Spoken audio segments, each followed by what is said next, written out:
Magandang araw sa ating lahat, sa ating mga magulang, panauhin at ating mga mag-aaral. Ang contingency and recovery plan ng ating paaralan.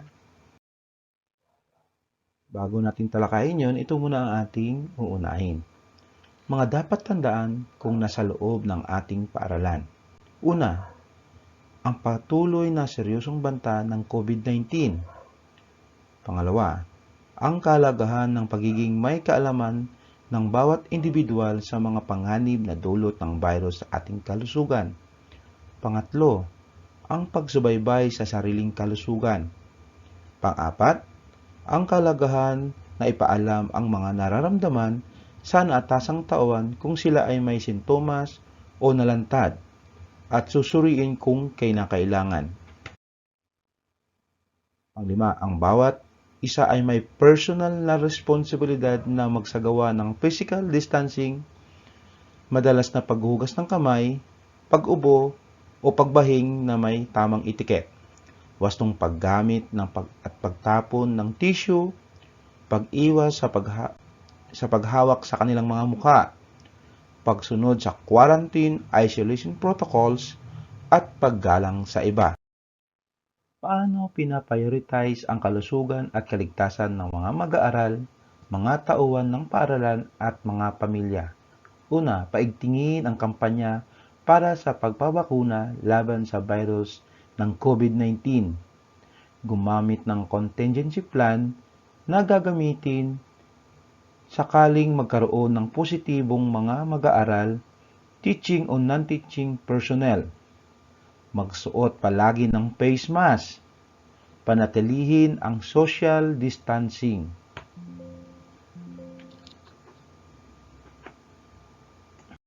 Ang mga silid-aralan ay may sapat na ventilation sa bawat silid-aralan at mga tanggapan. Palagiang paghuhugas ng kamay gamit ang sabon at malinis na tubig. Manatili sa bahay at huwag pumasok sa paaralan kung nakakaramdam ng sintomas ng COVID-19. Sa mga magulang, ito ang dapat nating tandaan kapag tayo pupunta sa ating paaralan. Una, i-check ang temperatura ng katawan at mag-alkohol. Pangalawa, i-scan ang ating QR code at kung wala namang scanner, mayroon po tayong susulatang form. Pangatlo, pumunta sa hand-washing area. Pang-apat, pumila at umupo na may distansya sa katabi. Pang-lima, mabilis na isagawa ang kailangang transaksyon. Pang-anim, maghuhugas ng alkohol. Pang-pito, lumabas ng paaralan pagkatapos ng transaksyon. Kung sakaling ang ating paaralan ay nagkaroon ng positibong COVID-19 o sinuman sa mga mag-aaral, non-teaching o teaching personnel, ito ang mga inihanda ng ating paaralan. Ang ating contingency plan and referral system when emergency of COVID-19.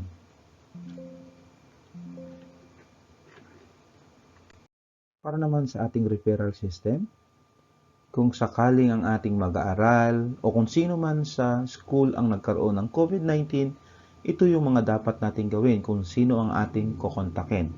Sa inyong harapan, andyan ang mga number ng ating school, barangay health center, at ang nasa Parañaque po. Sa ating local government po ay meron din po silang number na ibinigay kung sakaling tayo ay nangangailangan ng tulong.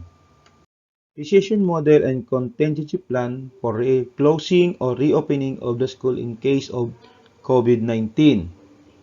Kapag mayroon po tayong suspected na isang bata o mag-aaral, ang mag-aaral na ito ay dadalhin po doon sa ating isolation area po, located po sa ating ground floor.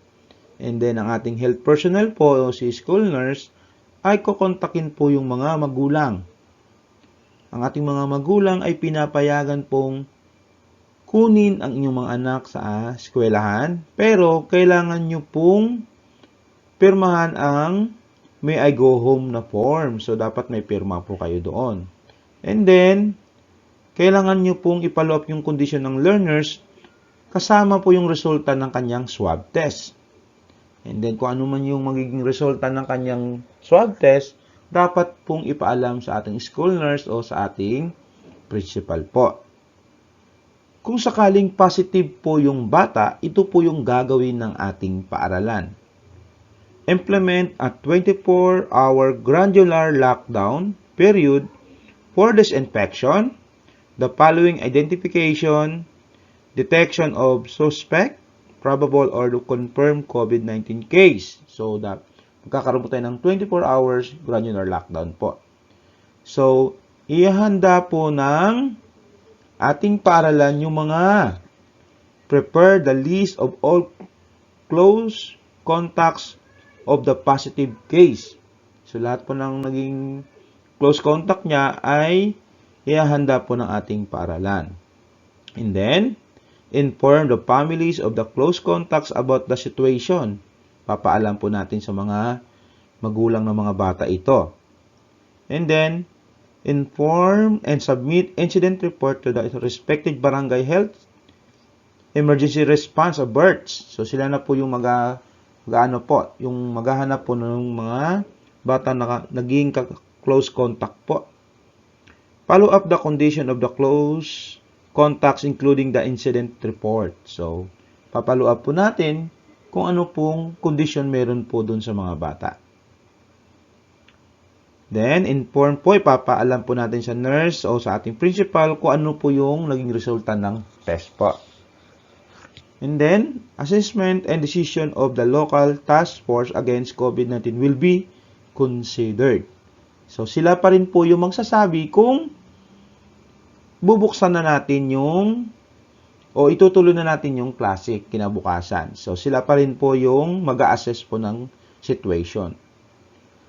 Ito naman po yung consideration of the reopening of classes after the school lockdown. So, katapos na natin yung 24 hours gradual lockdown, ito yung mga dapat gawin. Complete the contact tracing. So, kapag natapos na pong gawin ito ng mga taga-barangay health emergency response team, pwede na. Complete the disinfection activities. So, dapat lahat po ng area na pinuntahan ng positive case ay dapat na-disinfect na din po. Then, 14 days without confirmed COVID-19 cases in the school, pwede na po natin pwede na po magkakaroon ulit ng klase po. Maraming salamat po. Bago umalis ng bahay, sa mga magulang, ito dapat yung ipapagawa sa inyong mga anak. Maligo, maghugas ng kamay, kumain ng agahan, uminom ng bitamina. Pangalawa, magdala ng alcohol para sa pag-disinfect. Pangatlo, magsuot ng cloth o washable face mask. Huwag alisin habang nasa paglalakbay. Habang nasa loob ng paaralan at silid-aralan. Panatilihing nakasuot ang face mask. Gumamit palagi ng alcohol lalo na kung ikaw ay may hinahawakan. Pangatlo, sundin ang mga kaayusan sa pag-upo at manatili sa inyong pwesto. Panatilihin ang 1 metrong distansya pisikal sa bawat katabi. Pang-apat, iwasan ang humiram ng anumang personal na gamit sa iba. So, yun po yung pinagbabawal po talaga yung maghiraman po.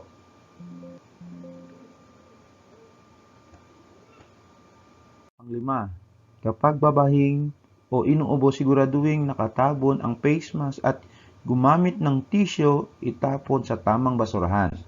Maghugas gamit ang sabon at malinis na tubig, pagkatapos ay mag-alkohol. Pang-6, kapag pupunta sa banyo, siguraduhin maghugas ng kamay bago bumalik sa silid-aralan. Pang-7, tuwing recess, manatili sa inyong lugar at hugasan ang inyong kamay ng sabon o gumamit ng alcohol pagkatapos kumain.